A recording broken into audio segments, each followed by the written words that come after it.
I was watching this movie for so long, I got, like, viscerally angry at it.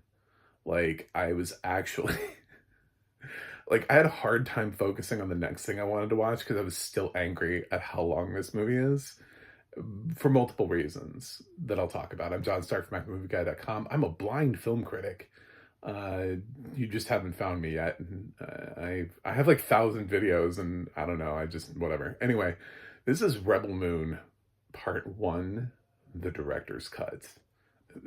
Labeled the director's cut, by the way, not the Snyder cut, because that would be even more obnoxious. Uh, it's rated R. Oh my god. And it has audio description done by International Digital Center. It's written by Dakota Green and narrated by Frankie Corso. This is well described. I'll go ahead and get that off the bat. It's, yes, Snyder gives them way more to do here. Like literally way more in terms of runtime. This movie is like an hour and 15 minutes longer than the previous, although I felt like I was in the movie longer than 3.5 hours. So it's considerably longer. Even the passage of time, I felt like time was screwing with me. One point I paused the film and there was like 55 minutes left, and like an hour went by and I paused the film again and it said 38 minutes were left. And I was like, that can't be possible. What the fuck is happening to my life? I was like, am I in a black hole? Like, wasn't that an hour? So, yeah, it's frustratingly long. Is it better? Yes, it's better. Okay, so if that's what you want to hear, yes. Yes, it is a better film than the first one was. Why? Because you have character development, because you actually have characters who don't feel truncated as a result of the runtime. But my problem with this is you don't shoot this movie thinking Netflix told me I have to have a PG-13 movie that's at a 2-hour runtime. No, this is a movie that you shot when you and Netflix conspire to do your Snyder Cut bullshit.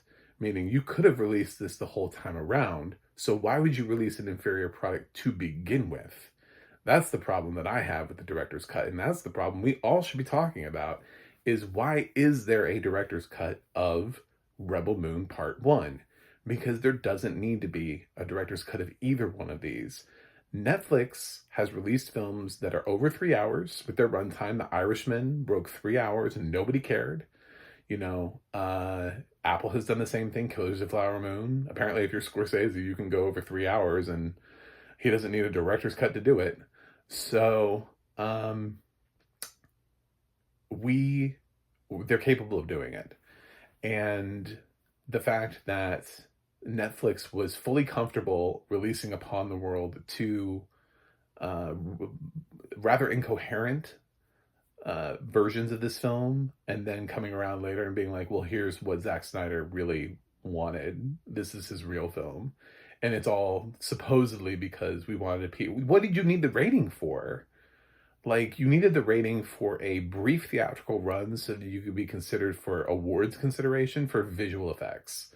Maybe sound design. Maybe you thought you were also going to get a sound design award. That's about it. Maybe makeup. Like, they did it for awards consideration purposes, not for box office. This movie could have been rated anything. It didn't really matter. Actually, probably for makeup, if this had been rated R, because this movie is gory as hell, it might have actually gotten into the makeup race. So, instead of just being relegated to visual effects, what you did is you shortchanged yourself, you shortchanged the audience, and you forced everybody to watch 2 hours of something to be unhappy with it, and then I'm now watching something else. I'm trying to figure out, like, where does this correlate to the first one, which I've seen twice because I watched part 1 before part 2 again. So I've actually seen this fucking thing 3 times in under a year. It's exhausting. I just am I'm just viscerally angry at this. I was considering not reviewing the director's cut because I was like, it shouldn't exist. There is no director's cut. The first film is a director's cut. I don't think Netflix has ever told people, because their business model doesn't need it. It doesn't support theatrical. It doesn't support a theatrical window. We've seen brief theatrical windows for a couple of pieces that have been like serious Best Picture contenders for them.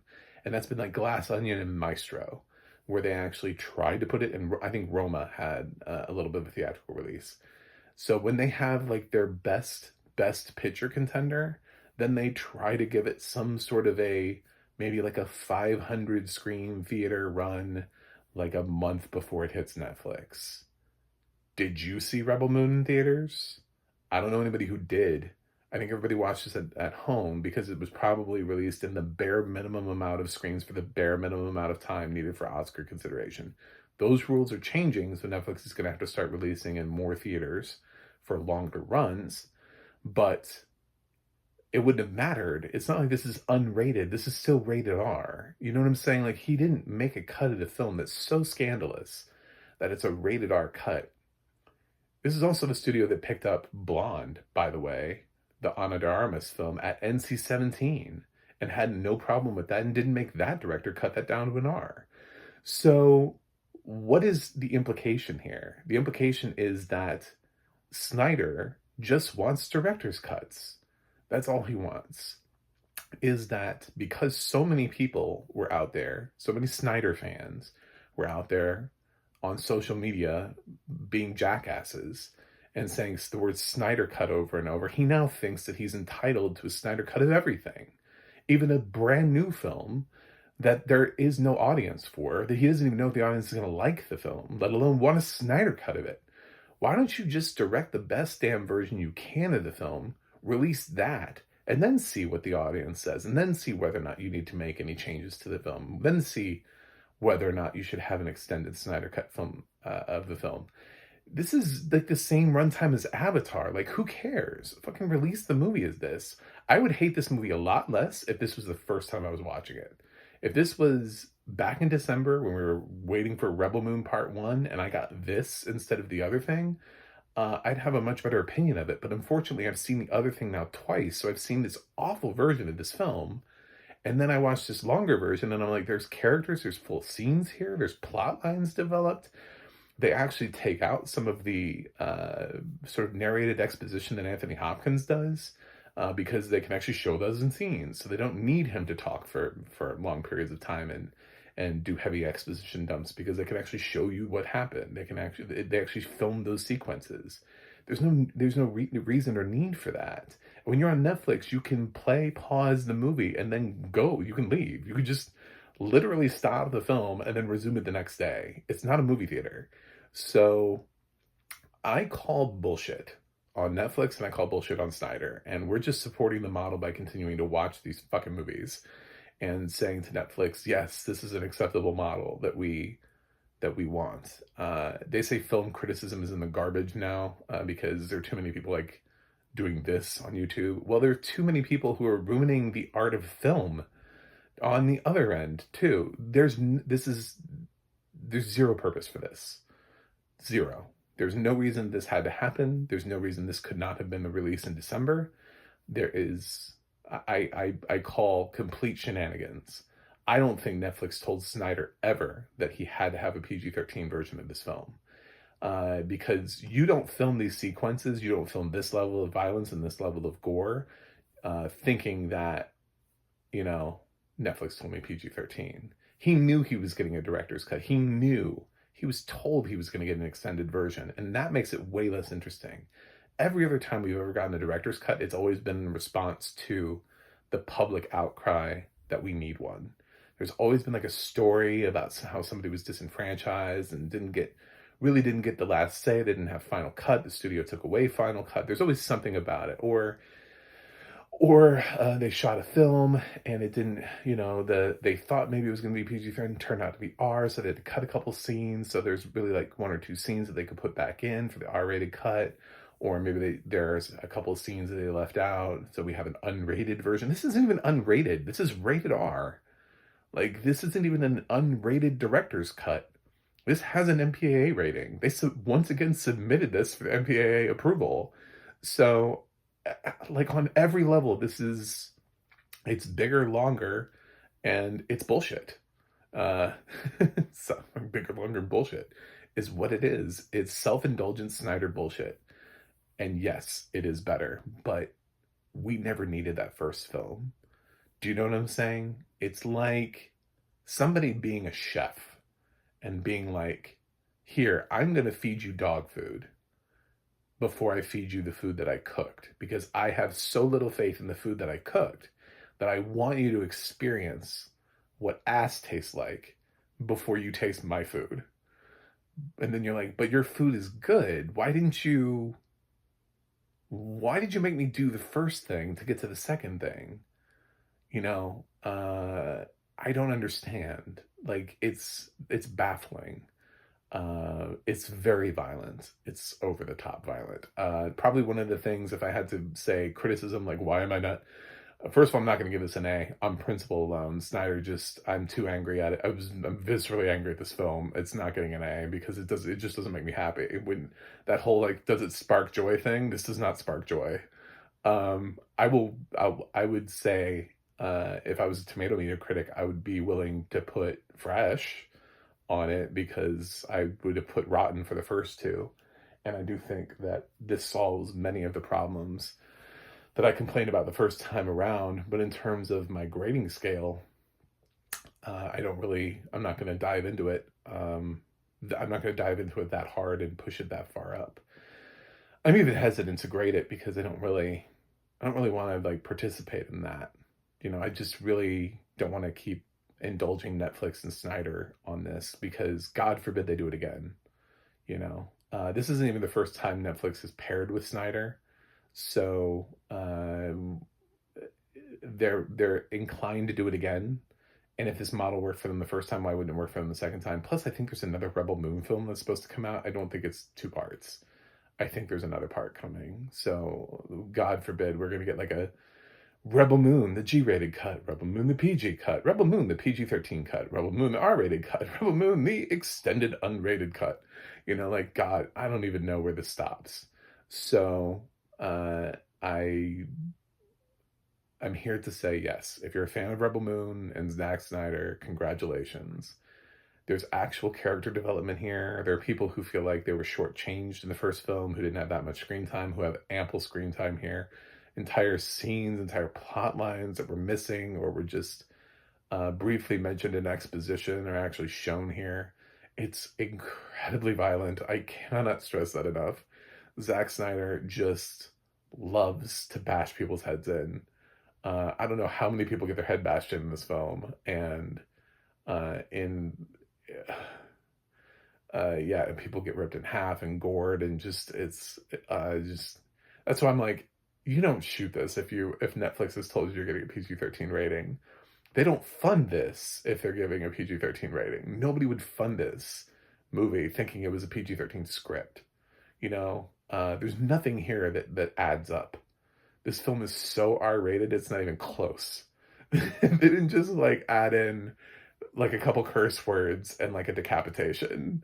They added an hour and 15 minutes of that, and, like, it's so much more violent. And actually took out some stuff, too, because, like I said, they don't need those exposition moments because they can show it to you. So it's a lot of new footage, and almost shockingly so. And when you sit there having watched the other version, like I have twice, and you're watching this, it's actually kind of jarring. It was actually like, where am I? What's happening? What is this? Because it takes a while before you even sort of recognize the old Rebel Moon that you used to watch. But yeah, it was better. But it shouldn't have come to this. So I'm going to give Rebel Moon Part 1 director's cut. The unnecessary director's cut. I'll give it I don't know. I think it's a B-. It's really hard to gauge. It could be a C+. It could be a B+. I don't know.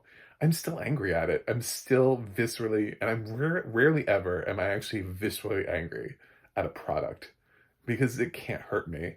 It's just but I don't want to support it. It's just like, I don't want to support like anybody who would use AI to abuse actors and their rights and their autonomy. I don't want to support this model. I don't want to support people playing around with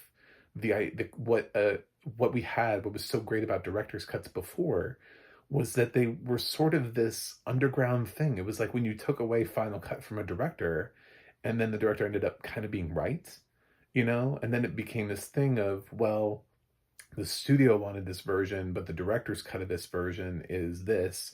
It's longer and it adds this. And then there's that debate of, did the director get it right or were they too indulgent? Did they add too much stuff? There's an argument to be made here that Snyder did add too much stuff to his own director's cut.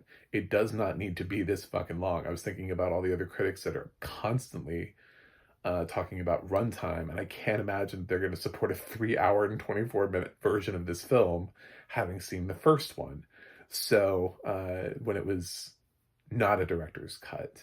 So I can't imagine this making anyone really happy except for like a couple really like hardcore Snyder fans who are still hoping for that sucker punch director's cut that he keeps teasing. But you know, I miss the days of being able to look at restored cuts, and the Alien director's cut was fantastic. Blade Runner has like multiple cuts of it. I actually prefer the Daredevil cut because it's just an R-rated cut. That's all it is. That film was a film that Mark Steven Johnson directed, and it just they were like, no, it has to be PG-13. And there's just a little bit more to it. There's a little bit of an extra storyline, I think, with Busta Rhymes in it. There's like he's being prosecuted or something. Anyway, it's been a while since I've seen it. So some director's cuts are really pretty good. Some of them are just like, oh yeah, this is a bit much.